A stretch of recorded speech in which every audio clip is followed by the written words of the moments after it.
ito nga, gaya ng nabanggit natin, ikalimang State of the Nation address ni Pangulong Bongbong Marcos, second to the last. Gaano ba Mm. kahalaga ang second to the last State of the Nation address ng isang Pangulo? Kasi medyo patapos na, no, yung kanyang termino.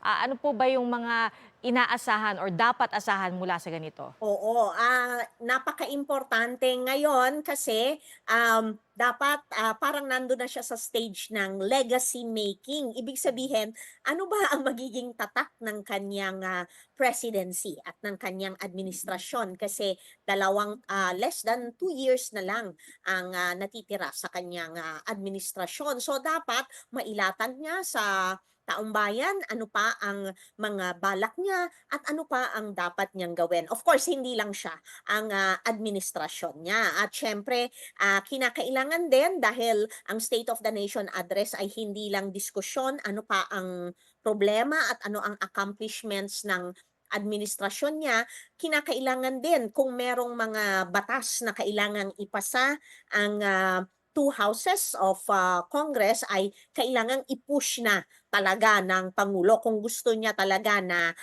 may ma-associate sa kanya na mga batas na, kumbaga yun yung tatatak sa kanyang administrasyon at matatandaan ng mga tao.